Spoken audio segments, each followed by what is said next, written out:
प्रभु आप समय समय पर अपने भक्तों के कष्ट को दूर करने के लिए आते हो। और आज ये बहुत भयंकर पापी, ध्यान रखना, जो पापी व्यक्ति होता है ये धरती भी उसके बोझ से दुखी होती है। एक पापी और एक निकम्मा जो कुछ नहीं करता, जो दिन भर इधर उधर की बातें करता है, अपने जीवन कर्महीन रखता है, उसके चलने से भी पृथ्वी मां जो है बहुत दुखी होती है। तो कहा गोविंद इस दुष्ट के चलने से मुझे बहुत कष्ट होता था क्योंकि वो बहुत बड़ा पापी था। इसलिए हे गोविंद आप समय समय पर जो है हम सबकी रक्षा करते हैं। ऋषियों ने भी भगवान को कहा कि हे प्रभु पहले तो हमें लगता था कि ये दुष्ट है भौमासुर, लेकिन आज शायद हमें बंदी नहीं बनाता तो हमें आपका साक्षात्कार भी नहीं होता। तो कई बार कष्ट में भी भगवान की कृपा होती है, और वैसे देखा जाए तो दुख ही भगवान की कृपा है। ध्यान रखना, व्यक्ति अपने जीवन को तब तक नहीं बदल पाता जब तक उसको भयंकर चोट ना लगे। कई बार अगर हमें चोट नहीं लगती है तो हम अपने जीवन को बदलते हैं, 10-20 दिन उस रास्ते पर चलते हैं, लेकिन फिर उस रास्ते को छोड़ देते हैं। लेकिन जब ऐसी चोट एक बार लग जाती है तो फिर मनुष्य उस रास्ते पर चलना प्रारंभ कर देता है। और वास्तविक कृपा भगवान की दुख ही है, ध्यान रखना। हम लोग दुख आए हमारे पास, आपने देखा होगा कुंती ने क्या मांगा था? दुख मांगा था, क्योंकि असली कृपा ही भगवान की दुख है। ध्यान रखना, जिसने दुख को स्वीकार नहीं किया, ध्यान से सुना, जिसने दुख को स्वीकार नहीं किया उसके पास सुख कभी नहीं आता, क्योंकि दुख के पीछे ही सुख है। सुख आने से पहले दुख को भेजता है, और दुख को भेजता कि जा इसको थोड़ा मजबूत बना, इसको इतना मजबूत बना कि उस सुख को जब मैं इसके पास जाऊंगा तो मेरे को सही सही अपने पास रख सके, उस सुख में होश में रह सके। लेकिन हम जैसे ही दुख आता है, सुख को कहते हैं भगवान की तू जाता क्यों नहीं लोग के पास, दुख कोई क्यों भेजता? पहले तो दुख कहता मैं इसलिए भेजता हूं कि ताकि मजबूत बन जाए, इसको अपनों की पहचान हो जाए, इसको अपने जो घमंड पाल रखा है कि मैं बहुत बड़ा बलवान हूं, बहुत बड़ा धनवान हूं, मेरे अगल बगल में बहुत धनवान लोग हैं, तो कहा जब दुख आता है तो सब खिसक जाते हैं। तो कहा इसलिए भेजता हूं कि इसको मजबूत बन जाए, ताकि जब मैं इसके पास जाऊं तो ये उस दुख में होश में रह सके। दुख में सुख में होश में रहना बहुत बड़ी बात है, क्योंकि जब सुख आता है तो मनुष्य अहंकारी हो जाता है। तो कहा जब मैं दुख को भेजता हूं तो लोग दुख को तंत्र मंत्र यंत्र के द्वारा आने नहीं देते। और कहा जब उस दुख और सुख, लेकिन 2 महीने के दुख में ही मनुष्य 10 और 15 साल के उस सुख को भूल जाता है। यही अज्ञान है। 2 महीना 2.5 महीना दुख आता है, दुख कोई बहुत बड़ा नहीं आता, ध्यान रखना। लेकिन दुख में दुख कब ज्यादा बढ़ता है? ध्यान रखना, दुख की भी सीमा है। अगर दुख आपके पास है तो उसको ना कोई तंत्र ना कोई मंत्र कोई दूर नहीं कर सकता है। वो अगर 2 साल रहे तो 2 साल ही रहेगा। लेकिन दुख में दुख को कब बढ़ाया? जब उस दुख को दूर करने के लिए तंत्र मंत्र यंत्र का प्रयोग किया। दुख का साथ तन से मन से धन से, पहले ही धन नहीं है, किसी ने बोला ये करो, इधर से कर्ज लिया, वो जो 6 महीने का दुख था वो 6 साल तक बढ़ गया। तो इसलिए दुख को स्वीकार करो। दुख असली गुरु जो है दुख ही है। दुख में अपनों की परीक्षा और अपनी भी परीक्षा है कि हमारे अंदर कितना धैर्य है। दुख में तो धैर्य का परिचय है। अगर दुख ही ना आए तो जो हमारे अंदर धैर्य है उसका हमें पता ही ना चले। तो ऋषि क्या कहते कि प्रभु ये अगर हमें जेल नहीं डालता तो शायद हमें आपका दर्शन नहीं होता। और दुख से ही अकल आती है, ध्यान रखना। इसलिए दुख को भी स्वीकारो कि स्वागत है।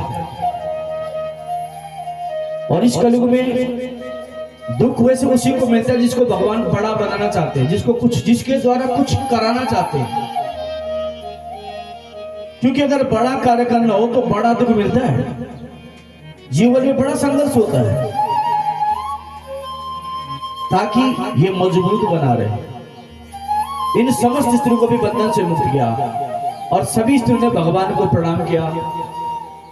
और ये आज कहते कि हे गोविंद, इस भौमासुर ने जो है कई सालों से हमें अपने घर से अलग रखा है। हम किसी की पत्नियां हैं, किसी की बहू है, किसी की बेटियां है। 16,100 है। और यदि हमें हमारा पति न अपनाए, और क्या पता पत्नी अपना बोले, सास ससुर न अपनाए, कितने सालों तक वहां रही, और क्या पता वो भी अपनाए, अपने भाई बंद ही न अपनाए, तो हम कहां जाए। और कहा गोविंद यदि अपना भी ले तो ग्रस्त में तो सुख भी और दुख भी है। जब कभी झगड़ा होगा तो ये बार बार बोलेंगे कि इतने सालों तक उसके यहाँ रही, अब तुझे मैंने अपने घर में रख लिया, तो ये भी बहुत बड़ी बात है। भगवान ने सारी चीजों पर विचार किया कि बात तो सत्य है। इन स्त्रियों पर कोई इस प्रकार की बात बोलेगा और कोई नहीं भी बोलेगा तो इन पर सबकी बुरी नजर रहेगी। और यदि इनको छोड़ दिया जाए, अगर घर वाले भी न अपनाए और मैं भी न अपनाऊं, तो इन पर लोगों की गंदी नजर होगी और पूरा माहौल, पूरा वातावरण ही खराब हो जाएगा। इन समस्त परिस्थितियों को देखकर भगवान ने इनके साथ द्वारिकापुरी में भेजकर एक एक के साथ विवाह किए। इस प्रकार भगवान श्री कृष्ण की 16,108 पटरानी। तो भगवान ने अपनी खुशी से नहीं किया, भगवान ने समाज को व्यवस्थित ढंग से रखने के लिए और इन स्त्रियों की मान सम्मान को बनाने के लिए इस प्रकार से विवाह किया। का परीक्षित इन सबके साथ भगवान के जो है 10-10 पुत्र हुए। अब इनकी गिनती कल से कर लेना, फिर वो आप लोग। तो कहा राजन 10-10 विवाह हुए और बहुत बड़ा इनका कुल फैल गया। कहा एक दिन भगवान के मन में विचार आया कि मैंने रुक्मणी जी का क्रोध कभी नहीं देखा, तो आज रुक्मणी जी को जरा छेड़ा जाए। तो भगवान पलंग पर बैठे, रुक्मणी जी चंवर कर रही है, तो भगवान श्री कृष्ण बोल पड़े कि हे भीरो, हे भामिनी, तुम्हारा भाई रुक्मी तुम्हारा विवाह शिशुपाल के साथ कर रहा था, वो तो राजा भी है और वीर योद्धा भी है।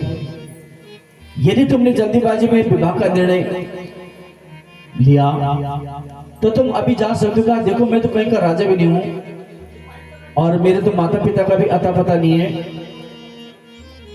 और मुझे तो डरपोक भी कहते हैं, इसलिए यदि पुनः जाना चाहो तो तुम जा सकती हो। का इतनी बात जब भगवान के मुख से निकली तो रुक्मणी जी सुनते ही बेहोश हो गई। भगवान ने अपनी बाहों में संभाला और जल आदि पिलाया और रुक्मणी जब होश में तो बोले कि अयम ही परमो लाभ गृहेषु गृहमेधिना यन्नर्वे नियते प्रियाया भक्ति भामनी। हे फिर हे भामनी, मुझे क्षमा करना, मैंने तो बस परिहास किया था, मजाक किया था। कहा मैं तो आपका गुस्सा देखना चाहता था, परंतु आप इतनी बात सुनकर ही बेहोश हो गई हो। कहा हे फिर हे भामनी, गृहस्थ का यही तो आनंद है कि कभी लड़ाई कभी झगड़ा, और जब झगड़ा होता है पति पत्नी का तो सबको गाली दे देती है पत्नी, और बीच वाले को भी दे देती है, किनारे वाले को भी दे देती है सब, और इतनी बुरी बुरी बोल देते एक दूसरा। लेकिन फिर जब प्रेम होता है तो दोनों भूल भी जाते हैं। और वही क्लेश अगर अड़ोस पड़ोस में हो तो जिंदगी भर बना रहे। तो कहा हे वीर हे भामने ग्रस्त का यही तो आनंद है कि कभी क्लेश कभी प्रेम, और ऐसे ही जीवन कटता है। रुक्मणी जी कहती कि प्रभु आपने जो बोला सब ठीक बोला। रुक्मणी जी ने सारे वचनों को उल्टा कर दिया। कहा गोविंद आपने कहा कि मेरे तो माता पिता का भी अता पता नहीं है। कहा सबके माता पिता तो आप हो। कहा आपने कहा मैं तो कहीं का राजा भी नहीं हूं। तो कहा गोविंद त्रिलोकी का राजा आप ही हो। इस प्रकार सारे वचनों को उल्टा करके जो है रुक्मणी जी ने बोला। तो कहा परीक्षित, जब भगवान के प्रत्येक रानी से 10-10 पुत्र हुए तो इनमें से जो सबसे बड़े पुत्र का नाम था प्रद्युम्न, जो रुक्मणी और भगवान कृष्ण के। और प्रद्युम्न की 2 पत्नियां थी, एक का नाम था मायावती और दूसरा नाम था रुक्मवती। कहा ये रुक्मवती जो है रुक्मी की पुत्री थी। तो राजा पूछता तो रुक्मी तो भगवान का बड़ा बैरी था, तो इसने अपनी पुत्री को, भगवान के पुत्र को किस प्रकार ब्याह किया मैं सुनना चाहता हूं।